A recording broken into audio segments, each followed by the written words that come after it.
Voici, je viens pour faire, ô Dieu, ta volonté. Toutefois, non pas ce que je veux, mais ce que tu veux. Hébreux 10, 9, Matthieu 26, 39. Nous voyons que l'adoration signifiait pour Jésus faire en tout la parfaite volonté de Dieu. Ces paroles citées dans Jean 4, 34 définissent clairement quelle était sa préoccupation centrale. Ma nourriture de faire la volonté de celui qui m'a envoyé et d'accomplir son œuvre. Jésus savait qu'il était venu du ciel pour cela.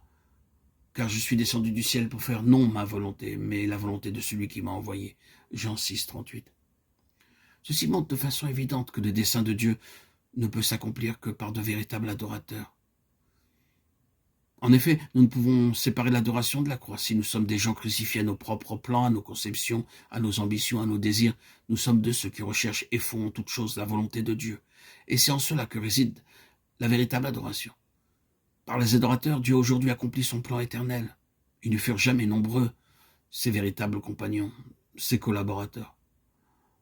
Je crois que nous avons grandement besoin de réfléchir sur le sens, la signification des mots. En effet, en employant ces termes, nous voyons qu'ils sont étroitement liés à l'adoration. Comment pourrions-nous être de véritables collaborateurs en étant indépendants à l'égard de sa volonté? C'est un leurre.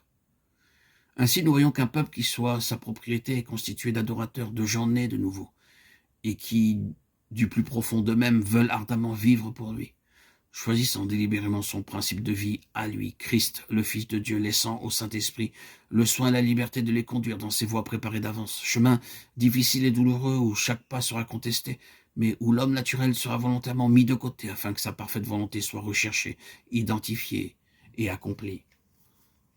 Il n'y a pas de place pour les peureux, les craintifs, car cette route nécessite le courage des gens valeureux, ne faisant aucun cas de leur vie, comme si elle leur était précieuse. Juge 7.3, acte 20-24.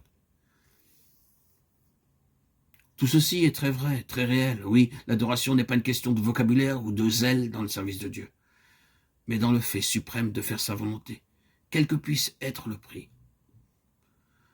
Chez le Seigneur, sa vie fut vécue sur la base de la croix en tant que principe de vie.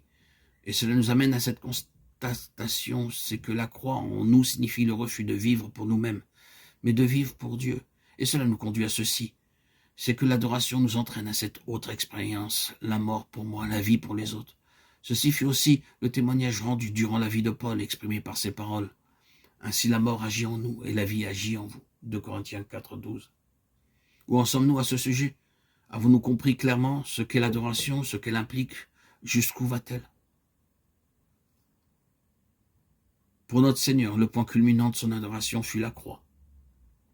Il s'est humilié lui-même, se rendant obéissant jusqu'à la mort, même jusqu'à la mort de la croix. Philippiens 2.8. Est-ce cela que nous voulons? Sommes-nous prêts à être traités comme les bailliures du monde? Sommes-nous de ceux qui acceptent de tout leur cœur de demeurer dans la mort à eux-mêmes pour faire toute la volonté de Dieu, afin que d'autres aient la vie? Si oui, nous sommes un peuple d'adorateurs préparés pour les plus hautes fonctions dans les âges à venir. Sinon, alors le Seigneur n'aura pas en nous son plein héritage et nous ne participerons pas à la joie de son cœur. La croix pour nous n'a d'autre signification que la mer rouge, mes péchés au fond de la mer. Ce n'est pas là le si grand salut. Hébreux 2.3.